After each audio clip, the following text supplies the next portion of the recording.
नमस्कार, तुमचं active life चॅनलमध्ये तुमचे खूप खूप स्वागत आहे. सर्वांना सर्वप्रथम श्री स्वामी समर्थ. तर आता उद्या शुक्रवारी जीवितेची पूजा करता. तर जीवितेच्या पूजेच्या दिवशी मी एक कहाणी सांगते. ती कहाणी तुम्ही मनोभावे कहाणी ऐका आणि जे इच्छा असेल ते पूर्ण होते. ही कहाणी सगळ्यांनी ऐका आणि प्रत्येकाला ही कहाणी शेअर करा.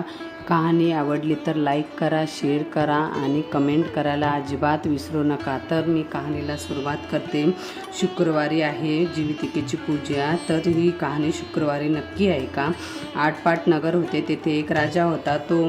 त्या राजाला मुलगा नव्हता. तेव्हा राणीने काय केलं, एका सुईणीला बोलावलं.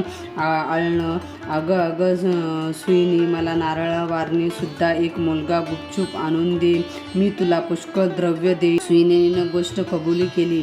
ती त्या तपासावर राहिली. गावात एक गरीब ब्राह्मणाची बाई गर्भार राहिली होती. तेव्हा ती सुईण तिच्या घरी गेली आणि तिला सांगू लागली की बाई, तू एक गरीब आहेस, तुझं बाळातपणाचं पोट दुखू लागलं तेव्हा मला कळव, मी तुझं बाळातपण फुकट करीन. तिनं होय म्हणून सांगितली. नंतर सुईनं राणीकडे आली. बाईसाहेब, आपल्या नगरामध्ये एक अमुक गरीब ब्राह्मणाची बाई गरोदर आहे. तिला नुकताच 2रा महिना लागला आहे. लक्षणे सर्व मुलाचेच दिसतायत. तेव्हा आपल्या घरापासून तो तिथेपर्यंत कोणास काही कळणार नाही असं एक गुप्त भुयार तयार करावं. आपल्यास काही दिवस गेल्याची अफवा उठवावी. मी तुम्हास नाळवारीचा मुलगा आणून देईन. असं ऐकल्यावर राणीला मोठा आनंद झाला आणि जसजसे दिवस गेले होते त्याप्रमाणे डोहाळ्याचे ढोंग केले. पोट मोठं दिसण्याकरिता त्यांच्यावर लुगड्याची घड्या बांधल्या. भुयार तयार केलं. 9 मास भरताच बाळंतपणाची तयारी केली. इकडे ब्राह्मणाबाईचं पोट दुखू लागलं. सुईणीला बोलावून धाडलं. त्याबरोबर तुम्ही पुढं व्हा, मी येते म्हणून सांगितलं. धावत राणीकडे आली. पोट दुखण्याचं ढोंग करून सांगितलं.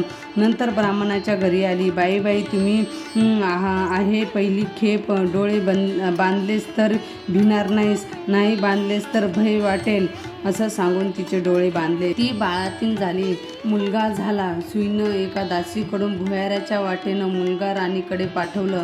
मग तिने वरवट्टा घेऊन तिला एक कुंच्या बांधल्या आणि तिच्या पुढे ठेवलं.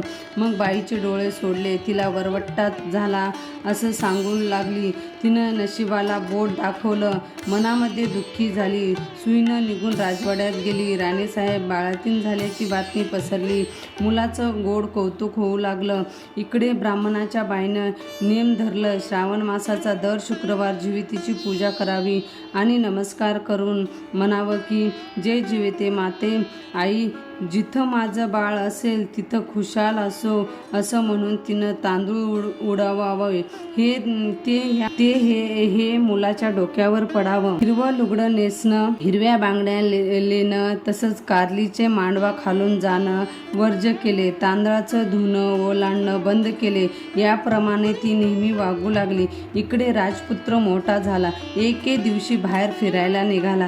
त्या दिवशी ही नहाण आपल्या अंगणात राळे रांगीत बसली होती. तेव्हा त्याची नजर तिजवर गेली. हा मोहित झाला व रात्री तिची भेट घ्यायची म्हणून निश्चय केला.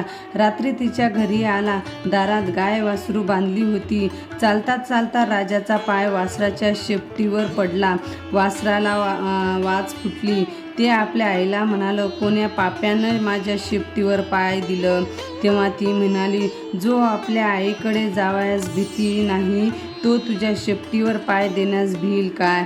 हे ऐकून राजा मागे परतला आणि घरी येऊन त्या आपल्या आईपासून काशीस जाण्याची परवानगी घेतली. काशीस जाऊ लागला. जाता एक ब्राह्मणाच्या तिथे उतरल्या. त्या ब्राह्मणाला पुष्कळ मूल होत होती, पण ती 5वी-6वीच्या दिवशी जात असे. राजा आला. त्या दिवशी चमत्कार झाला. 5वीचा दिवस होता. राजा दारात निजला होता. 6वी रात्री आली आणि म्हणू लागली, कोण ग मेले वाटेत पसरला आहे. जीवित उत्तर करीत, अगं अगं माझे ते नवसाचं बाळ निजलं आहे. मी काही त्याला ओलांडू देणार नाही. मुलगा आज जाणार म्हणून त्या मुलाचे आईबाप दोघे चिंता करीत बसले होते. त्यांनी हा संवाद ऐकल्या इतक्यात उत्तर रात्र झाल्यावर सटवी जीवित आपापल्या रस्त्याने निघू गेल्या. उजडल्यावर ब्राह्मणास येऊन राजाचे पाय धरले आणि तुमच्यामुळेच आमचा मुलगा जगला. आजचा दिवस मुक्काम करा अशी विनंती केली. राजानं ती मान्य केली. त्या रात्री त्याचबरोबर प्रकाश झाला. दुसरे दिवशी राजा चालत झाला. ब्राह्मणाची मुलगाही वाढत झाला. काही दिवस राजा काशीस पोहोचला. पुढे काशीत गेल्यावर यात्रा केली. गयावर्जनाची वेळ आली. पिंडी देत वेळी ते घ्यायची 2 हात वर आले. असं होण्याचं कारण राजानं ब्राह्मणांना विचारलं. ते म्हणाले, घरी जा, साऱ्या गावातल्या बायका पुरुषांना जेवायला बोलवा, म्हणजे याचं कारण समजेल. मनाला मोठी चुटचुट लागली. घरी आला. मोठ्या थाटाने मामंद केलं. त्या दिवशी शुक्रवार होता. गावात ताकीद दिली, घरी कोणी चूल पेटू नये, सगळ्यांनी जेवायला यावे. ब्राह्मणांनी मोठं संकट पडलं. राजाला निरोप धाडला, मला जीवितेचं व्रत आहे, माझे नेम पुष्कळ आहेत, ते पाळलं तर जेवायला येईन. राजा कबूल केले. तिथं व तांदळाचा धून होते, ते काढून तिथं सारवून ती आली. हिरव्या बांगड्या भरल्या नाहीत, कारल्या मांडवा खाली गेली नाही. दरवेळेस माझं बाळ जिथं असेल तिथं खुशाल असो असं म्हणणे. पुढं पान वाढली. मोठं थाट जमला. राजा तूप वाढायला घेतला. वाढता वाढता ही ज्या पंक्तीत बसली होती तिथं आला. तूप वाढू लागला. ईश्वरी चमत्कार झाला. बाईला प्रेम सुटून पाना फुटला. तिच्या स्तनातून दुधाच्या धारा फुटल्या. त्या ह्याच्या तोंडात पडल्या. तो हातीची तपेली ठेवून रुसून निजला. काही केल्या उडेना. तेव्हा त्याची आई गेली. त्याची समजूत करू लागली. तो म्हणाला, असं होण्याचं कारण काय? तिथं सांगितलं की ती तुझी खरी आई, मी तुझी मानलेली आई असं सांगून सर्व हकीकत सांगितली. नंतर भोजनाचा समारंभ झाला. पुढे त्यानं आपल्या आईबापास राजवाड्याने